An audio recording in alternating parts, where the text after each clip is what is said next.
Assalamualaikum warahmatullahi wabarakatuh. Waalaikumsalam warahmatullahi wabarakatuh. Innal hamdalillah nahmaduhu wa nasta'inuhu wa nastaghfiruh. Wa na'udzu billahi min shururi anfusina wa min sayyiati a'malina. May yahdihillahu fala mudilla lahu ومن يضلل فلا هادي له أشهد أن لا إله إلا الله وحده لا شريك له وأشهد أن محمدا عبده ورسوله قال الله تعالى يا أيها الذين آمنوا اتقوا الله حق تقاته ولا تموتن إلا وأنتم مسلمون أما بعد فإن أصدق الحديث كتاب الله وخير الهدي هدي محمد صلى الله عليه وسلم وشر الأمور محدثاتها وكل محدثة بدعة وكل بدعة ضلالة وكل ضلالة في النار. الحمد لله على نعمته تتم الصالحات. Melanjutkan kajian Tamamul Minnah mengenai beberapa perkara-perkara yang disepakati oleh para ulama ahli sunnah wal jamaah. Malam ini kita masuk poin ke 253. Penulis berkata, wa ajma'a as-salafu ala anna af'al Allah ta'ala sadiratun an asma'ihi wa sifatihi. Para salaf sepakat bahwa af'al Allah, perbuatan-perbuatan Allah itu bersumber dari nama-nama dan sifat-sifatnya. Bahwa perbuatan-perbuatan Allah bersumber dari nama-nama dan sifat-sifatnya. Ketahuilah kaum muslimin bahwa sifat kesempurnaan dan kebaikan tidaklah melekat pada makhluk kecuali setelah makhluk itu melakukan suatu kebaikan. Maka sifat kesempurnaan yang ada pada manusia itu terikat dengan perbuatan baik yang dia lakukan. Anda harus berbuat dermawan terlebih dahulu. Anda harus berlaku dermawan terlebih dahulu agar Anda bisa dinamai atau disifati sebagai orang yang karim, yang mulia atau dermawan. Anda harus bertindak gagah berani terlebih dahulu agar Anda disifati sebagai orang yang perkasa, agar Anda disifati sebagai orang yang perkasa, dan begitu seterusnya. Anda harus menjadi seorang penyayang terlebih dahulu agar Anda disifati sebagai seorang yang pengasih dan penyayang. Maka sifat-sifat kesempurnaan makhluk itu bergantung pada didahulunya oleh perbuatan. Akan tetapi Rabb kita Allah Azza wa Jalla itu sudah sempurna, maka dia pun berbuat. Allah sudah sempurna, Allah telah sempurna, maka dia pun berbuat. Jadi perbuatan-perbuatannya ada setelah kesempurnaannya. Ya. Jadi kalau kita simpulkan lagi, kalau makhluk berbuat lalu menjadi sempurna, berbuat dulu baru menjadi baik. Sementara Allah Subhanahu wa taala sudah sempurna lalu berbuat. Nah, itu membedakan antara hamba dengan makhluk. Oleh karena itu kaum muslimin, semua perbuatan-perbuatan Allah Azza wa Jalla itu bersumber dari kesempurnaan yang ada sebelumnya, bukan kesempurnaan yang baru datang kemudian. Ya. Sedangkan makhluk perbuatannya bersumber dari kesempurnaan yang baru akan datang kemudian. Ya. Seseorang misalnya menyembelih banyak hewan korban di hari Idul Adha ini, dia juga banyak menginfakkan hartanya. Orang-orang baru akan berkata, oh dia orang yang mulia, dia orang dermawan. Sebelumnya dia tidak menyandang predikat tersebut kecuali setelah dia berbuat. Dan Allah Subhanahu wa taala Maha sempurna, maka dia pun berbuat. Jadi inilah kaum muslimin kaidah penting yang diyakini oleh para salaf. Nah, ini untuk menguatkan kaidah sebelumnya bahwa tidak ada perbuatan Allah Subhanahu wa taala itu buruk. Tidak ada kaum muslimin. Karena perbuatan Allah Subhanahu wa taala itu bersumber dari nama dan sifatnya yang sempurna. Jadi semua perbuatan Allah Subhanahu wa taala itu betul-betul sempurna. Semua baik. Baik. Cuma nanti ini buruk, ini baik ketika hal ini dilekatkan kepada hamba. Ya, seperti kita analogikan kemarin bahwa qisas itu adalah kehidupan. Walakum fil qisasi hayatun. Pada kalian, bagi kalian qisas itu adalah sebuah kehidupan. Ya, qisas kehidupan. Bagi orang yang kena qisas enggak baik bagi dia. Sebab dia harus dibunuh. Mungkin bagi keluarganya ini hal yang menyedihkan. Tapi jika kita melihat dari sisi yang lain, melihat masyarakat secara umum, secara berbangsa, bernegara, justru penegakan qisas ini ada kehidupan. Orang tidak akan berani lagi untuk membunuh atau berpikir, setidaknya berpikir ribuan kali jika hendak membunuh, karena tahu bahwa akibat yang akan didapatkannya adalah qisas. Nah, jadi qisas hukuman ini datang dari Allah, ini baik. Tapi ketika sudah menimpa sebagian orang, ini menjadi buruk, dan bagi kaum yang lain ini menjadi baik, dan begitu seterusnya.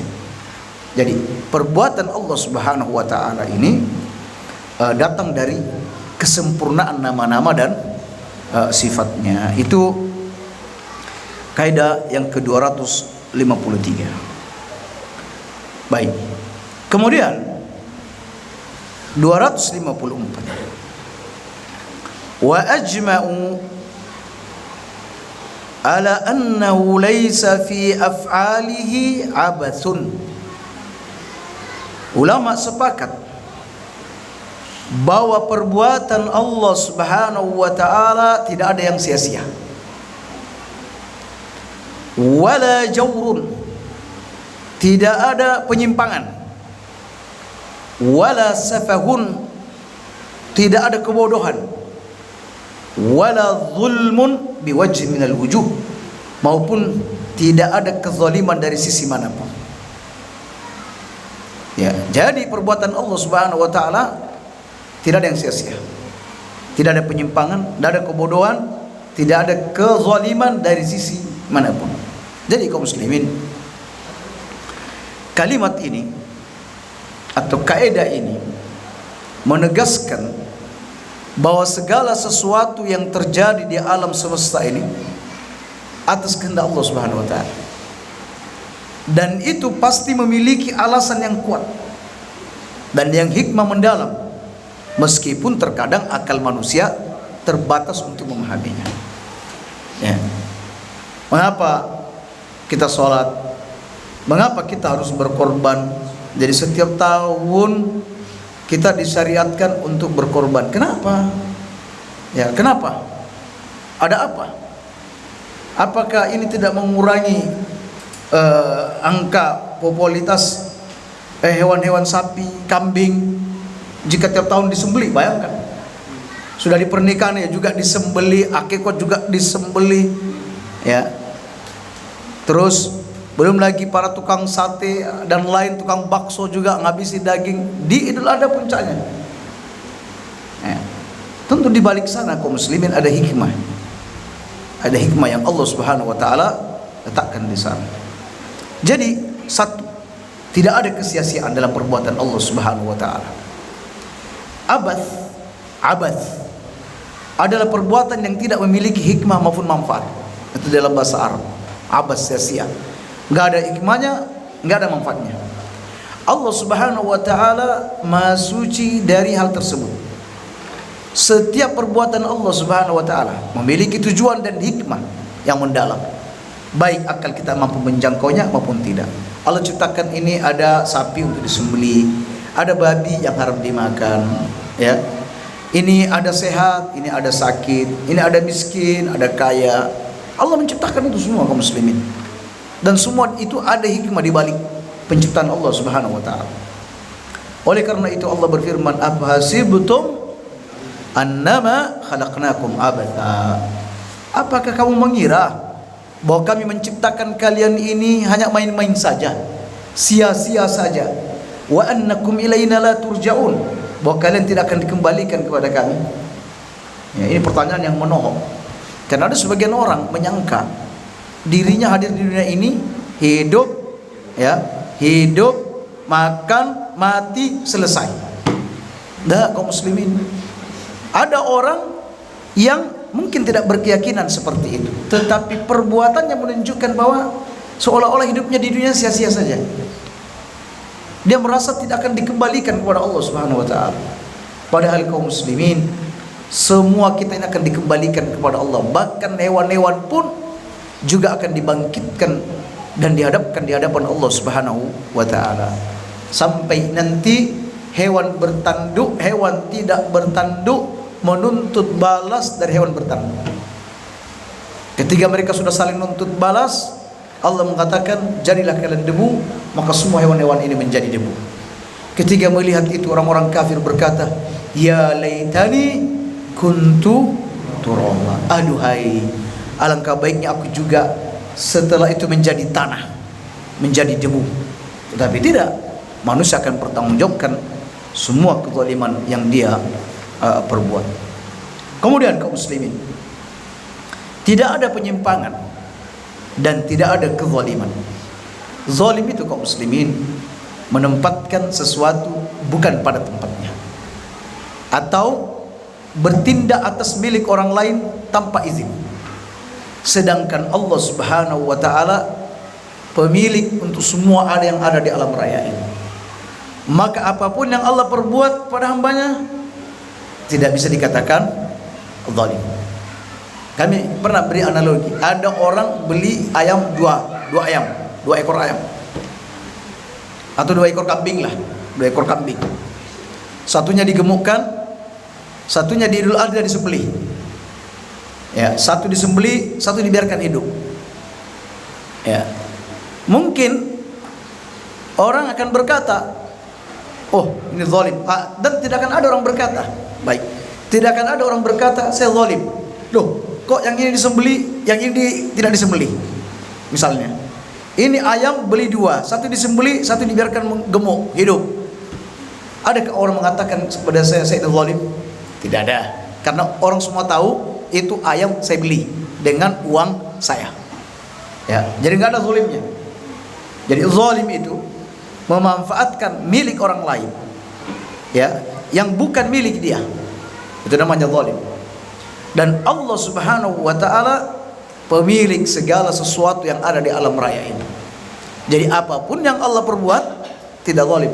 Yang ini dimasukkan ke dalam neraka, yang ini dimasukkan ke dalam surga, mau Allah. Yang ini dijadikan rezekinya lapang, yang ini dijadikan rezekinya sempit, mau Allah. Yang ini orang beriman tapi dibuat susah hidupnya, miskin. Ini orang kafir tapi kehidupannya dilapangkan oleh Allah, kehendak Allah. Jadi tidak ada seorang pun yang berkata Allah zalim, tidak ada. Dan di hari kiamat nanti bukan Allah yang ditanya, kenapa engkau zalim ya Allah, enggak. Tetapi kita yang akan ditanya oleh Allah Subhanahu wa taala. Oleh karena itu persiapkan jawaban atas kezaliman yang kita perbuat.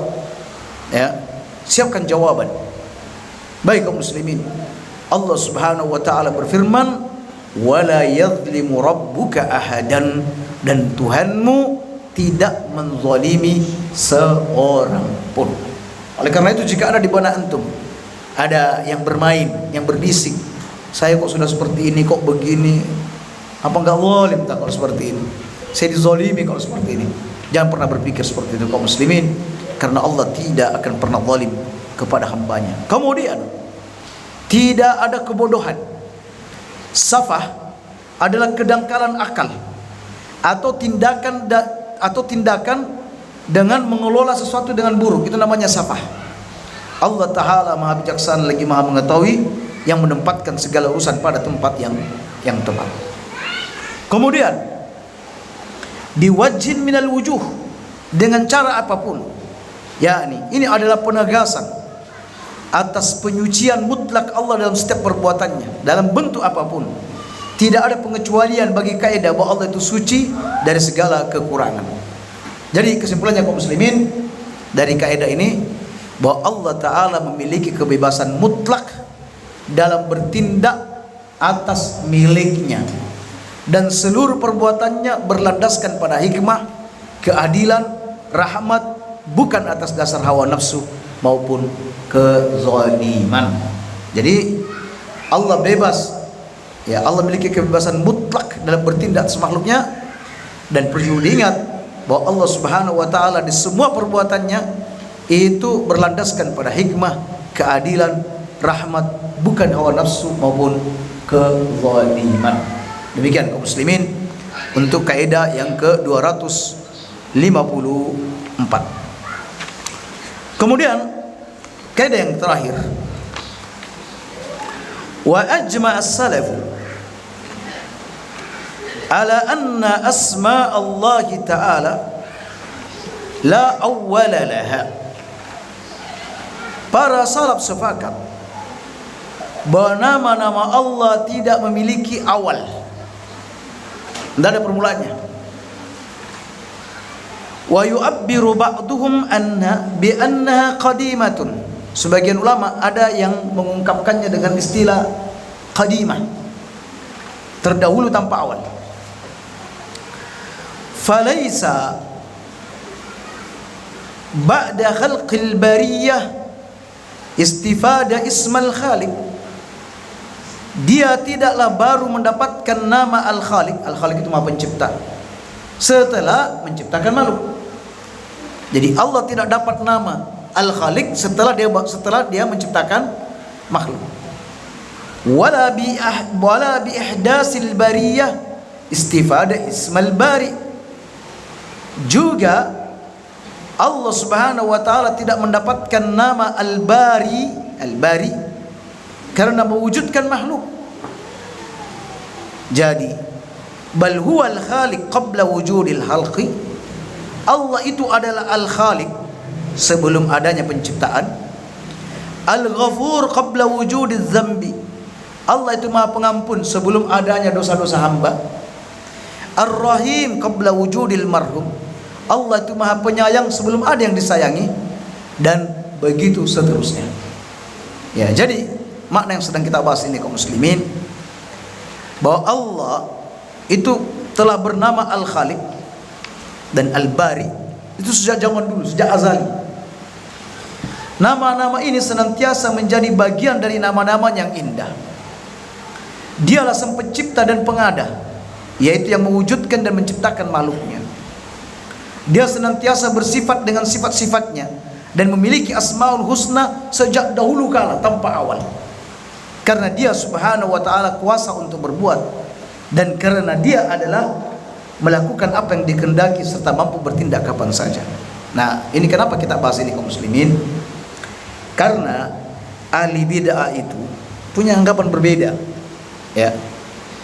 Di mana apa yang kita jelaskan ini berbeda dengan kelompok ahli bid'ah yang beranggapan bahwa ada masa di mana Tuhan kosong, yakni vakum. Ya.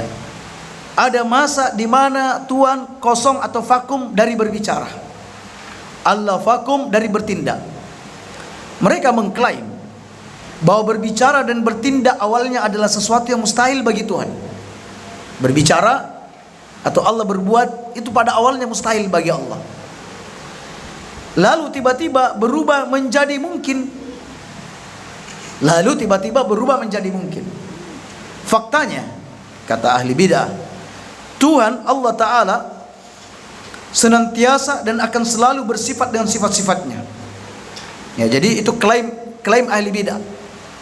Tetapi kita katakan bahwa Allah itu senantiasa dan akan selalu bersifat dengan sifat-sifatnya dan nama-namanya yang indah, karena dia maha melakukan dan mampu berbuat kapanpun dia kehendaki.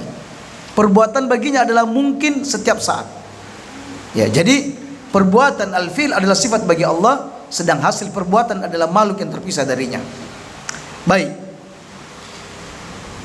selama ini kita bermain logika, selama Allah maha melakukan dan mampu berbuat kapan saja, maka dia berhak menyandang sifat tersebut. Sebagai gambaran, manusia mampu berbicara disebut sebagai pendiam yang bisa bicara, ya, karena dia memiliki kemampuan tersebut. Jika dia bicara kemarin lalu bicara lagi hari ini, dia tetap disebut sebagai orang yang bicara. Dia sebagai pembicara. Bahkan saat dia diam namun tetap punya kemampuan bicara secara potensial, dia tetaplah seorang pembicara. Begitu juga seorang penulis. Saat dia sedang menulis, dia adalah penulis, ya. Dia adalah penulis secara aktual. Dan di saat dia mengangkat tangannya dari pena, alias dia tidak menulis, dia tetap disebut sebagai penulis, ya, karena kemampuannya tidak hilang. Maka siapapun yang mampu berbuat, dia adalah pelaku, dan Allah Subhanahu wa ta'ala adalah maha melakukan, yang mampu berbuat kapanpun setiap saat. Jadi intinya kaum muslimin, kesimpulannya, kesempurnaan Allah itu tidak bergantung pada dampak, ya, tidak bergantung pada makhluk. Jadi Allah tidak mendapatkan kesempurnaan dari makhluknya. Jadi Allah itu tidak maha pengampun setelah dia mengampuni orang yang berbuat dosa. Allah itu tidak dikatakan maha penyayang setelah dia menyayangi hambanya. Sama sekali tidak, ya.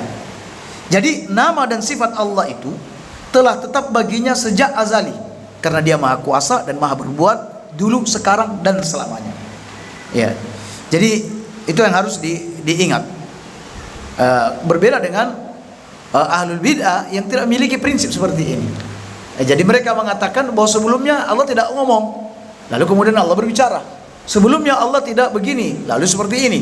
Sebelumnya Allah tidak mengampuni dosa, karena ada hamba berbuat dosa, Allah mengampuni, baru dia memiliki nama Al-Ghafur. Tidak seperti itu caranya kaum muslimin, ya. Jadi Ada perbedaan antara perbuatan Allah dan hasil perbuatan. Perbuatan adalah sifat yang ada pada zat Allah, sedang hasil perbuatan itu makhluk adalah sesuatu yang terpisah darinya. Jadi perbuatan Allah itu selalu adalah sifat, sementara hasilnya itu disebut makhluk. Kalau disebut makhluk bukan cuma manusia kaum muslimin. Jadi hasil dari perbuatan Allah itu adalah makhluk dan sesuatu terpisah darinya. Oleh karena itu keberadaan makhluk itu baru, namun sifat mencipta Allah sendiri adalah azali. Ya, baik. Kita sudah beri tadi contoh tentang penulis. Dia adalah seorang penulis, walaupun dia tidak menulis bertahun-tahun, dia tetap dikatakan sebagai seorang penulis. Ini wartawan, walaupun dia tidak meliput berita beberapa lama, dia tetap berstatus sebagai wartawan. Ya. Jadi kaum muslimin, kalau kita hubungkan dengan mata rantai perbuatan di masa lalu, ini menunjukkan bahwa perbuatan Allah itu tidak memiliki titik awal. Tidak ada titik awalnya. Tidak pernah ada masa di mana Allah nganggur dari berbuat lalu baru memulai, melainkan Dia Maha Mencipta lagi Maha Mengetahui sejak azali hingga selamanya.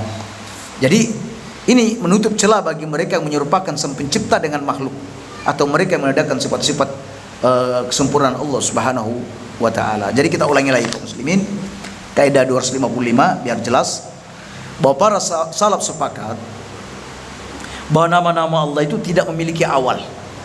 Ya. Nama-nama Allah itu tidak memiliki permulaan.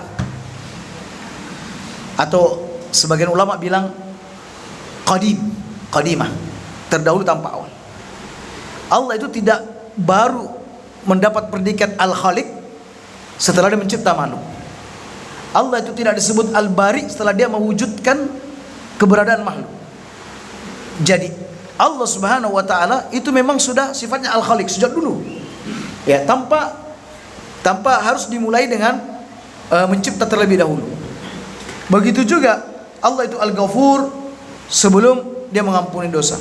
Allah itu Maha Penyayang sebelum adanya orang yang disayangi. Alhamdulillah. Jadi sifat-sifat Allah Subhanahu wa taala itu sudah ada sejak dahulu dan tidak ada permulaannya. Tidak ada titik mulanya. Baik kaum muslimin, tampaknya kita cukup membatasi tiga pembahasan, dan tampaknya ini adalah pertemuan terakhir untuk masa sebelum Idul Adha. Oleh karena itu di kesempatan yang ringkas ini kita membahas sedikit tentang masalah fikih kurban.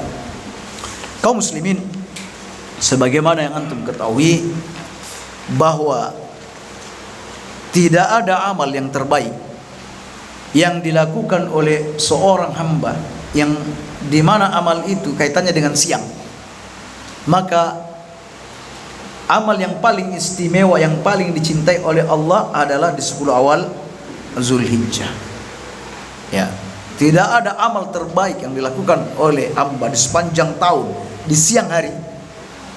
Ya, selama 10 hari itu adalah 10 awal Zulhijjah. Sampai kata ulama, bahkan 10 awal Zulhijjah ini di siang hari lebih utama dibanding 10 terakhir di bulan Ramadan. Tapi kalau berbicara malam, maka malam terakhir 10 Ramadan lebih mulia, lebih utama dibanding 10 awal Zulhijjah.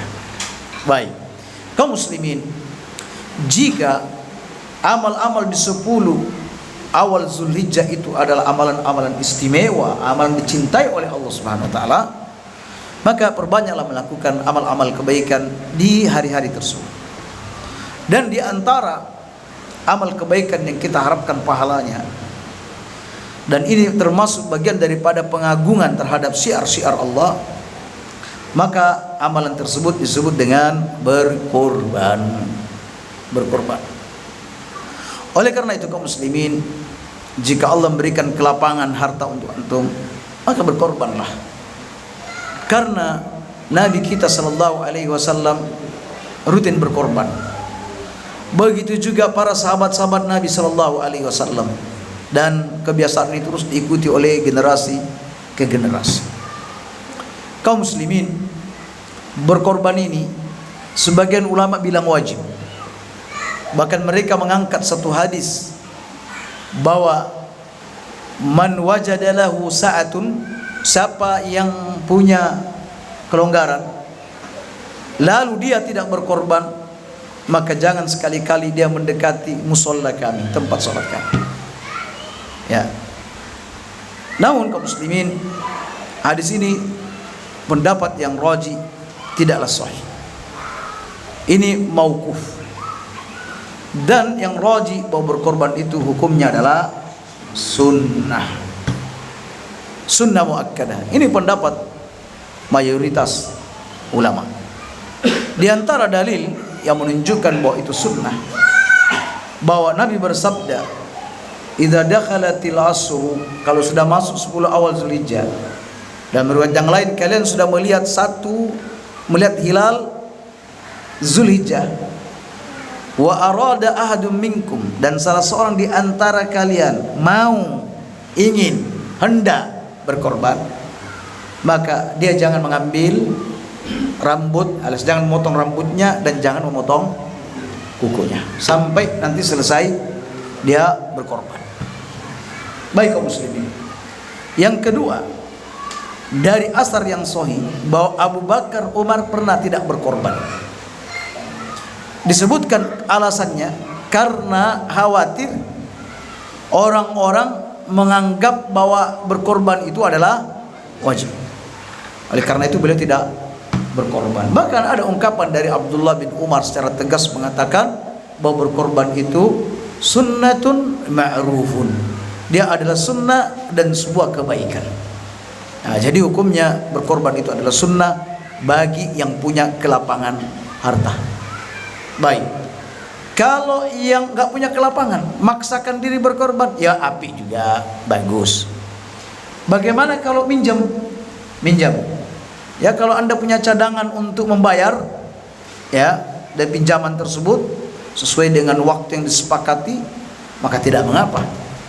Misal yang punya cadangan itu orang yang di ladang dia sudah tumbuh tumbuhan yang siap panen. Mungkin awal bulan 6 atau awal bulan 6 sudah bisa panen. Sementara kurban akhir bulan. Nah, berarti minjem bolehlah begitu. Atau pegawai negeri. Ya, pegawai negeri biasanya gajinya kan awal bulan. Akhir bulan sudah mulai menipis. Sulit beli korban, hewan korban, maka pinjam dulu, nanti awal bulan baru bayar. Nah, seperti itu kaum muslimin. Tidak mengapa meminjam untuk hal-hal seperti itu. Kemudian kaum muslimin, adakah dalil yang menyebutkan tentang keutamaan berkorban dari hadis-hadis Nabi? Jawabnya tidak ada. Tidak ada hadis-hadis yang menyebutkan tentang keutamaan berkorban. Ya, Ibnul Arabi dalam kitab Aridatul Ahwadhi berkata, ada banyak hadis-hadis yang diriwayatkan tentang ini, tapi tidak ada satupun yang sahih. Semisal kaum muslimin, hadis yang menyebutkan perbagusilah korban kalian, karena sesungguhnya tidaklah kuku-kukunya, bulunya, kemudian darahnya, semuanya itu akan menjadi timbangan kebaikan pada hari kiamat. Hadis ini tidak sahih. Begitu juga perbagusilah korban kalian, karena dia akan menjadi kendaraan kalian pada hari kiamat nanti. Hadis ini juga tidak sahih. Bahkan banyak hadis-hadis palsu yang berkaitan dengan keutamaan berkorban. Tetapi kaum muslimin, meskipun tidak disebutkan apa keutamaannya, tetaplah berkorban ini adalah ibadah yang utama. Karena Allah berfirman, "Fasholli li rabbika wanhar." Salatlah karena Tuhanmu dan berkorbanlah karena Tuhanmu. Kata Ibnu Abbas, dan ini disepakati oleh ahli tafsir, bahwa yang dimaksud berkorban di sini, berkorbanlah pada hari Idul Adha. Nabi kita sallallahu alaihi wasallam secara nyata berkorban. Bahkan beliau pernah berkorban 2 atau lebih dari 2 ekor kambing. Beliau berkorban dengan berkata, "Ya Allah, ini dariku dan umatku. Bismillah, Allahu Akbar." Lalu domba yang satunya beliau berkata, "Ya Allah, ini dariku dan dari keluargaku. Bismillah, Allah." Kaum muslimin, adapun hikmah berkorban, maka ada begitu banyak hikmah yang bisa kita dapatkan dari berkorban. Di antaranya kaum muslimin, bahwa berkorban ini salah satu sarana untuk mematahkan rasa kikir yang ada dalam jiwa kita. Ya, karena kita ini sering ngeman-ngeman sesuatu. Kalau kambing banyak di kandang, sudah dekat Idul Adha, mau disembelih. Ya, ini kalau dikembangkan bisa banyak. Yang sering eman, penyakit eman. Ya, ada orang yang sudah punya harta yang cukup untuk membeli kurban, tapi dia merasa eman. Ya, kambing itu 2.500.000, mahal. Ya, nanti yang makan bukan juga cuma saya. Ya, teman-teman saya yang akan makan. Enggak lah. Nah, kaum muslimin, untuk mematahkan rasa itu, sifat kikir itu, Anda harus mematahkannya dengan berkorban. Langsung telepon, assalamualaikum, salam, daftar 1 orang. Ya, keluarga ini, ya baik. Nah, jadi itu mematahkan sifat kikir. Yang kedua, kaum muslimin, untuk mengagungkan dan membesarkan syiar Allah Subhanahu wa taala. Mengagungkan syiar Allah. Nah, kalau ini syiar-syiar seperti ini ada dalilnya. Banyak saudara-saudara kita mengagungkan syiar-syiar Islam yang dianggap syiar, padahal bukan syiar Islam. Ya, bukan. Misalnya perayaan Maulid misalnya. Di setiap rumah ada pohon pisang kasih telur. Setelah itu dibawa ke sana kemari. Ditanya apa ini? Syiar Islam, syiar Islam. Oke. Pas lagi nanti ada acara Muharram, ya, 1 Muharram, bawa replika onta apa, pakai baju jubah, apa ini? Syiar Islam. Oh ya, syiar Islam. Ya. Nanti ada lagi ini syiar Islam, ada lagi itu syiar Islam. Malam takbiran bawa obor, memenuhi jalan-jalan, menutup jalan, membuat macet. Apa ini? Syiar Islam, syiar Islam. Kaum muslimin, syiar ini datang dari mana? Apa dalil yang mendasari hal tersebut? Tidak ada, kaum muslimin. Justru kaum muslimin, berkorban itu adalah salah satu syiar daripada syiar Islam yang memiliki dasar. Oleh karena itu kaum muslimin, alangkah bagusnya kalau kita mengagungkan syiar ini, dan banyak bentuk pengagungan syiar ini. Para sahabat mengagungkan syiar berkorban dengan menggemukkan hewan-hewan korban mereka. Digemukkan. Bukan kalau ada daftar perkorban sapi 1.500.000, satu yang 3 juta, yang 3.500.000 sekali yang daftar, yang 1.200.000 banyak pendaftarnya. Kalau bisa kita punya harta banyak sebagai bentuk pengagungan, cari yang gemuk. Masa kalau sapinya Pak Jokowi yang yang besar itu sapinya kalau berkorban. Ala kulli hal kaum muslimin, agungkan, besarkan syiar-syiar itu. Ya, jadi antum beli kambing taruh di depan rumah, itu syiar. Anak-anak kita yang kecil bangga betul lihat ada kambing depan rumah dia. Senang dia. Bahwa dia berkorban. Ada suara kambing yang ngembik dari malam sampai pagi. Ya. Apa-apa, nanti kalau mungkin mau disembelih di mana gitu di masjid, baru digiring ke masjid. Malamnya sudah ditambatkan ini. Anda bayangkan kalau misalnya setiap keluarga di Paleran ini berkorban semua, ada semua kambing di depan, bagaimana ramenya? Ya, jadi kaum muslimin, agungkanlah sesuatu yang memang jelas ada dalil yang mendukung ke arah sana. Jangan syiar-syiar yang tidak ada dasarnya, justru malah terjerumus dalam perbuatan-perbuatan yang menyimpang. Jadi kaum muslimin, itu yang kedua. Yang ketiga kaum muslimin, berkorban ini menggabungkan 2 ibadah sekaligus, yaitu ketundukan hati dan ketundukan lahiriah kita. Secara lahiriah kita sudah, saya tunduk dengan aturan-aturan Allah. Ada anjuran berkorban, saya berkorban. Secara batiniah itu juga ketundukan yang besar. Tunduk patuh kepada Allah, melawan sifat kekikiran dan lain sebagainya. Baik kaum muslimin. Dan terkait dengan masalah hewan korban, maka hewan korban ini hanya hewan tertentu, binatang ternak lah yang sah untuk dikorbankan. Binatang ternak itu kaum muslimin, sebagaimana dikatakan oleh para ulama ahli tafsir, sapi, kemudian kambing bisa menjadi 2, ada kambing kacang ataupun domba, kemudian onta. Jadi ada 4, onta, sapi, kambing kacang dengan domba. Baik, selain itu tidak sah untuk digunakan berkorban. Sembeli ayam untuk korban tidak sah. Kerbau masih satu jenis dengan sapi. Sebagian ulama mayoritas mengatakan kerbau ini adalah sesuatu yang diternakkan dan sejenis dengan sapi. Ya. Begitu juga dengan unta berbagai jenis, ada yang 2 punuk, ada yang satu punuk. Baik. Kemudian kaum muslimin, terkait dengan masalah, jadi ini terkait dengan hewannya sebatas 4 ini. Ya, tidak sapi liar, berarti bukan yang diternakkan, sapi liar, kemudian keledai tidak diperbolehkan, kuda juga tidak, karena dia bukan termasuk bahimatul an'am. Baik. Kemudian dari sisi usia, perhatikan sisi usia. Nabi bersabda, la tazbahu illa musinnah. Jangan sembelih hewan korban kecuali yang sudah mencukupi umur musinnah.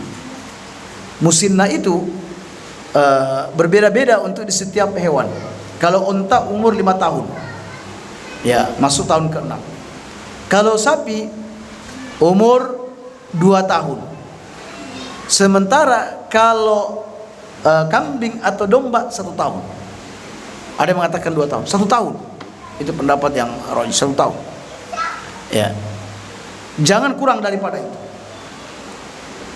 Illa, kecuali kalian kesulitan mendapatkan hewan-hewan musinnah, hewan-hewan yang ideal dari sisi usia. Tidak mengapa kalian menyembeli, kata Nabi, jaza'atun minadh-dha'n. Menyembeli domba usia jaza'ah. Menyembeli domba, bukan kambing kacang. Kalau kambing kacang nggak boleh usia jaza'ah, sapi nggak boleh, unta nggak boleh. Cuma ada pengecualian satu. Kalau memang kesulitan, mungkin karena langka kambing usia 1 tahun, ya misalnya, atau harganya terlalu tinggi dan Anda ingin berkorban, ada keringanan, yaitu domba usia jaza'ah. Jaza'ah itu kata ulama sekitar 6 bulan, usia 6 bulan atau 7 bulan. Ada yang mengatakan 1 tahun. Kalau 6 bulan berarti berapa harga kalau di Paleran ini? Domba 6 bulan perkiraan 1 juta ya. 700 dapat. Nah, yang gak punya uang 2 juta 700 juga dapat. Ya, itu kalau betul-betul ingin berkorban dan memang tidak memiliki. Ya. Sebagian ulama, bahkan mayoritas ulama bilang, walaupun tidak kesulitan, domba usia 6 bulan jadi tujuan utama, nggak masalah. Itu mayoritas ulama mengatakan demikian. Bahkan ada yang mengklaim itu ijma. Tetapi berdasarkan zahir hadis, kata Nabi, kalau tidak ada musinnah baru berpindah usia jaza'ah 6 bulan. Tapi itu hanya sebatas untuk domba. Kambing kacang nggak bisa. Kambing kacang tetap 1 tahun. Ya. Sapi tetap. Kalau sapi umur 2 tahun yang musinnahnya, kalau jaza'ahnya umur 1 tahun. Kalau unta umur musinnahnya 5 tahun, sementara jaza'ahnya umur 4 tahun. Nah, seperti itu kaum muslimin. Nah, baik. Setelah Anda mengetahui usia, maka perhatikan sisi cacat yang ada pada hewan yang hendak disembelih. Perhatikan sisi cacat yang ada padanya, aib atau cacat. Nabi bersabda, arba'un la tajuzu fid dhahaya. Ada 4 yang tidak boleh dikorbankan. Ada 4. Yang pertama, yang buta sebelah amat jelas butanya. Kalau masih rabun, masih nggak teranggap. Kadang kalau malam nggak bisa melihat, tapi kalau siang bisa melihat. Berarti nggak termasuk ini. Buta sebelah jelas butanya. Intinya kalau buta sebelah yang satunya ditutup, dicul, nabrak kanan kiri. Nah, itu berarti buta tenanan itu. Ya, apalagi buta kedua-duanya, pasti lebih tidak boleh. Yang kedua, pincang jelas pincangnya. Ya. Misalnya kalau dilepas dari kandangnya, kambing yang lain sudah sampai di tujuan, dia masih belum sampai juga. Baru dekat dari kandangnya. Berarti ini pincang tenanan. Kemudian sakit jelas sakitnya. Ya, dikasih makan, kalau kambing lain langsung dilahap semua, kalau dia malah cuma mantu-mantu aja, berarti dia sakit tenanan. Kemudian yang keempat, kurus yang tidak bersumsum, kurus sekali. Orang sepakat bilang, cek kurus ya kambingnya. Biasanya begitu. Maka ini semua tidak layak untuk dikorbankan. Yang layak dikorbankan itu kaum muslimin, sebagaimana korban Nabi. Nabi pernah berkorban dengan 2 kibas. Kibas itu istilah untuk domba jantan. Ya, domba jantan namanya kibas. Bertanduk, ada tanduknya. Gagah ada tanduk. Kemudian amlah, kata sebagian ulama, amlah ini putih, putih total, murni putih. Ada yang mengatakan bercampur kehitaman. Sebab dalam riwayat yang lain, Nabi pernah minta datangkan kambing untuk disembeli, untuk korban, di mana kambing ini di sekitar matanya hitam, kemudian kaki-kakinya hitam, dan di sekitar perutnya hitam. Ya. Baik. Disebutkan dalam riwayat yang lain, saminain, gemuk. Nah, ini yang ideal ini. Gemuk. Dalam riwayat yang lain bukan sin tapi sin, saminain. Mahal harganya. Wes gemuk, mahal, ya, sehat lagi kambingnya, bertanduk dan berwarna putih. Ini kambing yang disembelih oleh Nabi sallallahu alaihi wasallam. Baik, jadi bukan yang pincang, yang buta sebelah, kemudian sakit, kemudian kurus sekali ya. Jangan kayak gitulah kalau berkorban. Ya. Baik. Ada lagi aib yang disebutkan dalam hadis, sebagaimana kata Ali bin Abi Thalib, Nabi menyuruhku memeriksa mata dan telinga hewan. Suruh meriksa mata dan telinga untuk tidak berkorban yang buta sebelah. Kemudian untuk telinga, tidak muqabalah, tidak mudabarah, wala kharqa wala sarma. Kalau tidak muqabalah, tidak mudabarah, tidak sobek telinganya, sobek depan ke belakang. Maksudnya dari depan ini tidak sobek ke belakang sehingga masih gantung-gantung, ya.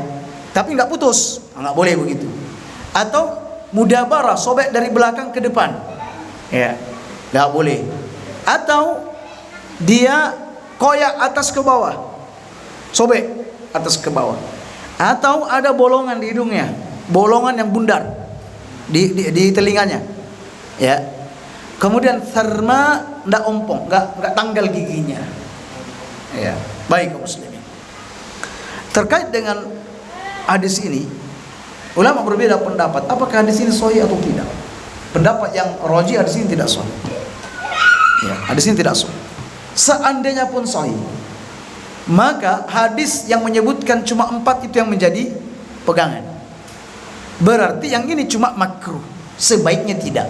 Artinya kalau ada kambing telinganya sobek, sebaiknya tidak dikorbankan. Tapi boleh kalau seandainya itu sahih. Tapi hadis ini tidak sahih.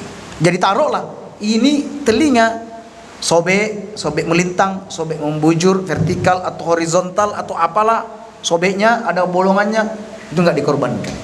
Makruh, tapi boleh. Nah, adapun selain itu kaum muslimin, aib-aib selain itu nggak ada masalah. Nggak ada masalah. Misalnya memang nggak punya tanduk sama sekali. Ada tanduk tapi pecah. Atau nggak punya tanduk, lahir nggak punya tanduk. Atau ekornya terpotong, atau lahir tanpa ekor. Apalagi dikebiri, harus dikebiri. Biasanya hewan kalau dikebiri kan lebih gemuk. Dan Nabi pernah berkorban dengan hewan yang dikebiri.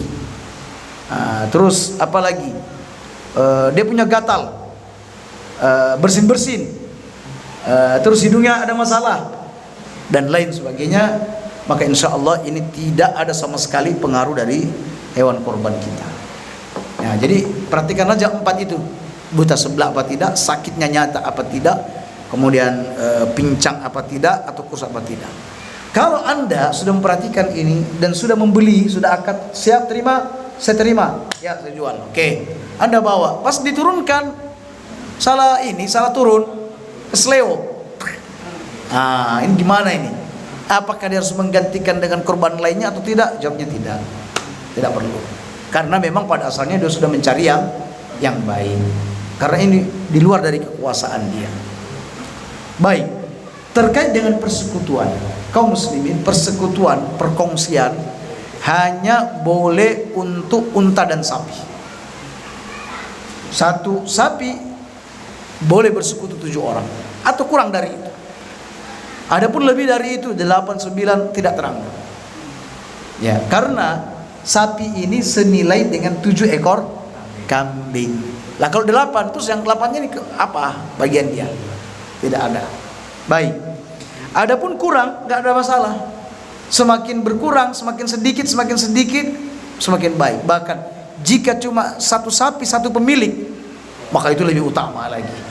Makanya ulama berkata, urutan hewan kurban itu yang paling top, markotop onta. Satu, untuk satu orang. Lalu disusul sapi untuk satu pemilik.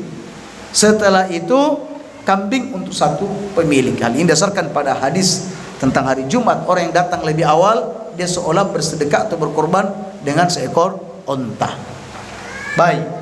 Kemudian kaum muslimin, lalu manakah lebih utama antara bersekutu dengan menyembelih seekor kambing? Mana yang lebih utama? Apapun yang kita sampaikan nanti, yang sudah patungan sapi, mbok jangan mundur ya. Jangan mundur. Wah, ternyata yang baik adalah ini. Atau yang patungan lebih baik, akhirnya kambing dibatalkan. Jawabnya lebih utama adalah berkorban kambing seorang diri. Baru yang kedua patungan. Ya, baru kedua patungan. Ada yang melihat dari sisi daging. Kalau melihat pada sisi daging manfaat ke banyak orang, berarti lebih ke arah sapi. Ya, baru kemudian kambing. Baik. Tapi yang roji kambing dulu, baru kemudian persekutuan. Yang tujuh. Kemudian kaum muslimin, untuk satu keluarga itu cukup satu kambing. Satu kambing sudah mewakili semua orang yang ada di rumah tersebut. Kalau sebut satu keluarga, ahlul bait, satu keluarga yang tinggal dalam satu rumah, yang dapurnya sama, nah, itu namanya satu keluarga. Ya. Bahkan kata sebagian ulama, kalau ada pembantu di situ, memang hidupnya ada di situ, maka dia juga termasuk dalam hal tersebut. Baik. Adapun misalnya kalau antum ini lagi liburan ke rumah mbah, liburan, sudah berkeluarga, masing-masing sudah berkeluarga, ada datang dari Surabaya, ada datang dari Madura, ada yang datang dari Probolinggo, berarti ada 3 kepala rumah tangga plus tuan rumah, berarti ada 4. Apakah ini cukup satu mewakili semuanya? Jawabnya tidak. Dia anjurkan kalau punya kemampuan masing-masing punya hewan korban, berarti ada 4 di situ. Kecuali kalau bapaknya bilang, "Le, semua nggak ada yang berkorban kecuali saya, biar saya yang wakili." Sudah dipahamkan, ya satu keluarga satu ini. Oh iya, saya ini keluargamu, nggak dianggap keluarga tak? Kalau dikhawatirkan ayahnya tersinggung dengan hal itu, ya sudah wes, Anda tidak berkorban atau berkorban sembunyi-sembunyi. Hubungi Islamic Center Paleran. Assalamualaikum. Salam. Tak korban di Islamic Center ya? Ya, jangan diberitahukan ayah saya. Oke, siap. Nah, seperti itu kaum muslimin. Ya. Kalau di sana ada beberapa keluarga tapi dapurnya satu, makan bareng-bareng, berarti satu orang yang dalam rumah itu mewakili untuk semuanya. Kaum muslimin, terkait dengan orang yang meninggal dunia. Orang yang meninggal dunia, ketika seorang anak hendak berbakti kepada orang tuanya lalu mau berkorban untuknya, maka ketahuilah tidak ada hadis yang menyebutkan bahwa si mayit itu boleh dikorbankan dengan nama mayit dan dia berdiri sendiri, tidak ada. Tetapi dia diikutkan. Jadi misalnya Anda sebagai anak berkorban, berkata, "Ya Allah, ini dari saya dan untuk orang tua saya yang sudah meninggal." Diikutkan. Kecuali kalau orang tua berwasiat, "Le, nanti kalau aku mati, nanti hartaku ini tolong dibelikan hewan kurban." Berarti wasiat ini dijalankan dan ini atas nama dia. Nah, demikian kaum muslimin. Terkait dengan masalah pembagian, maka tidak ada satu hadis pun yang mengatur tentang berapa jumlah pembagian, berapa persentase pembagian antara pemilik korban dengan orang-orang fuqara dan para tetangga, atau yang berapa yang disimpan. Tidak ada kaum muslimin. Anda mau menyimpan sebanyak-banyaknya, memakannya sampai hampir habis, monggo pun. Tapi jangan lupalah ada yang disedekahkan. Adapun yang mengatakan sepertiga untuk ini, sepertiga ini, tidak ada dalil yang menyebutkan demikian. Ya, jadi inilah berkorban, ini ibadah yang paling menguntungkan. Sudah ibadah besar, juga menguntungkan kita dan keluarga.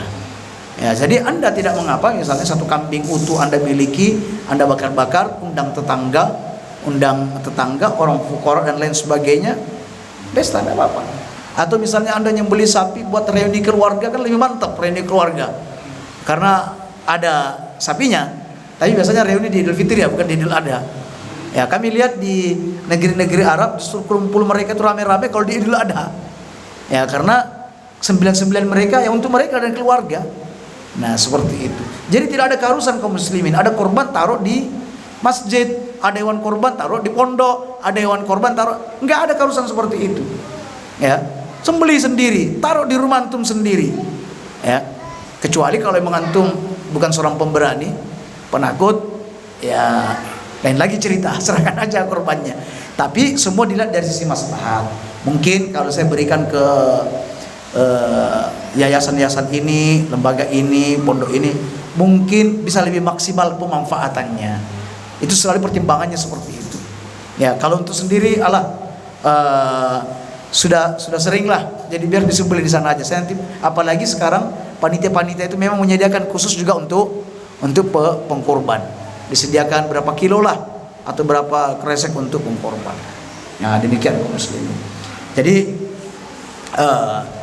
bagi antum yang masih belum ada rencana untuk berkorban, ya maka jika ada keluasan kelapangan rezeki, berkorbanlah. Karena kesempatan ini belum tentu kita akan dapat untuk di masa berikutnya. Ustaz, boleh enggak? Kan saya ini belum akikah, nanti tak gabung aja sekalian dengan korban. Enggak. Karena masing-masing punya motivasi yang berbeda. Kalau akikah itu karena dasar, karena kelahiran, sementara korban ini memang sudah ibadah tahunan, jadi motivasinya berbeda. Oleh karena itu tidak disatukan. Dan jangan suka membiasakan gabung-gabungkan sesuatu kaum muslimin. Ya, terlalu irit. Kadang nanti akikah sekalian pas pernikahan. Kenapa harus ditunda? Kalau Anda siap untuk akikah sekarang sembelih, beri makan kepada jamaah pengajian misalnya ya. Untuk urusan Idul Adha itu urusan lain. Anda tidak tahu umur Anda akan sampai di Idul Adha apa tidak. Jadi jangan kebiasaan suka menunda sesuatu, menunda. Sedekah nanti hari Jumat. Kalau hari Jumat enggak. Ya, karena ada Jumat berkah istilahnya. Jangan ditunda kaum muslimin, karena belum tentu umur Anda sampai di hari Jumat itu. Jadi kalau bisanya sekarang ya sekarang. Ya. Kalau bisa sekarang. Nah, jadi seperti itulah kaum muslimin, motivasi untuk menghadapi 10 awal Zulhijjah. Demikian. Kalau ada pertanyaan. Nah, terkait ibadah 10 hari di awal Zulhijjah. Apakah kalau kita siang itu mulai dari tanggal 1 atau tanggal 9-nya saja atau seluruhnya selama 9 hari? Kalau puasa, mencari hadis khusus tidak ditemukan. Ada hadis yang mengisbat bahwa Nabi berpuasa di 10 awal Zulhijjah, tapi hadis ini tidak sahih.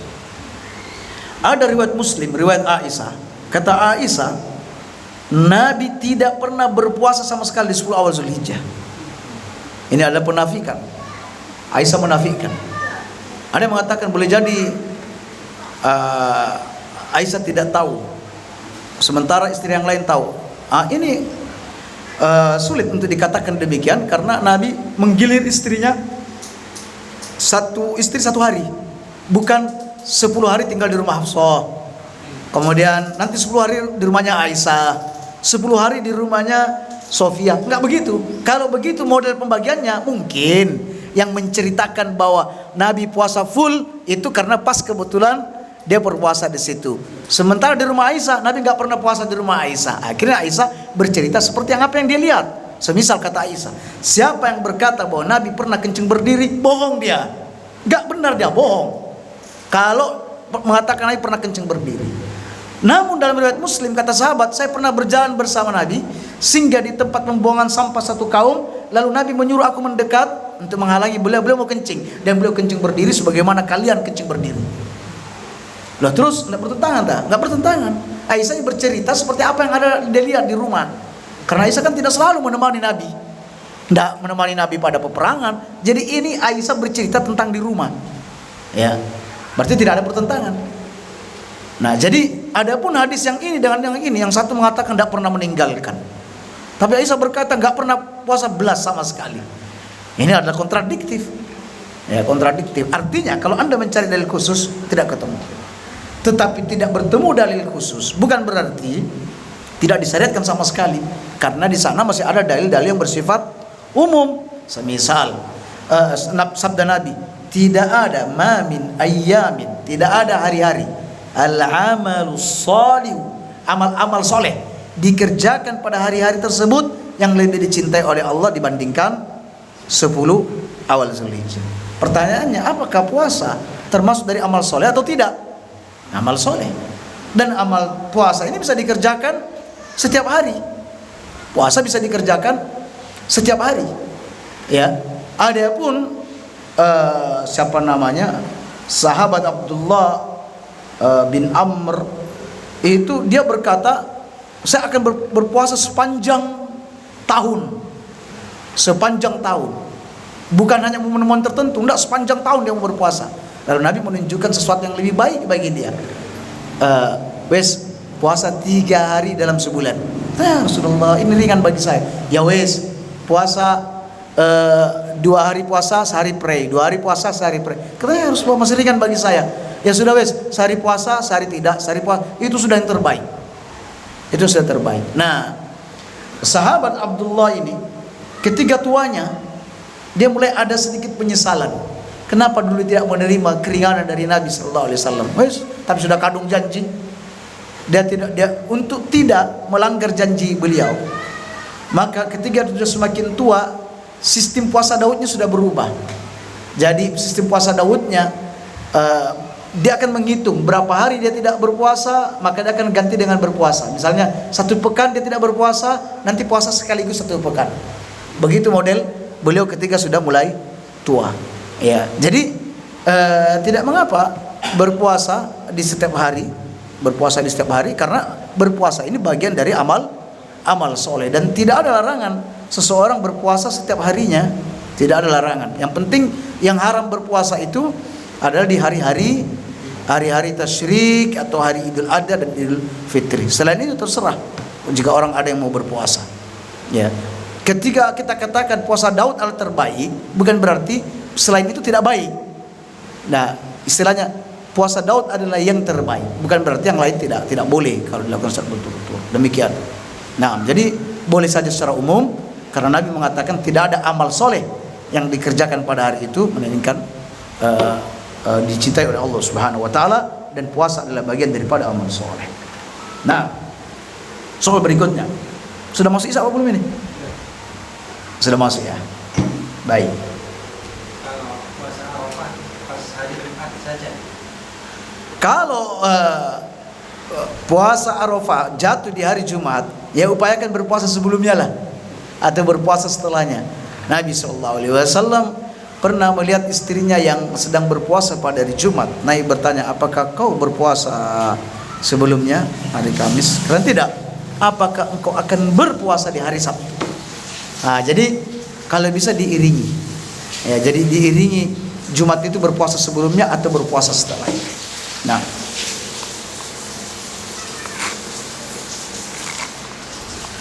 baik kaum muslimin, jika tidak ada lagi, maka kita akan lanjutkan kajian kita ini di pekan-pekan mendatang. Subhanakallahumma bihamdik, asyhadu an la ilaha illa anta, astaghfiruka wa atubu ilaik.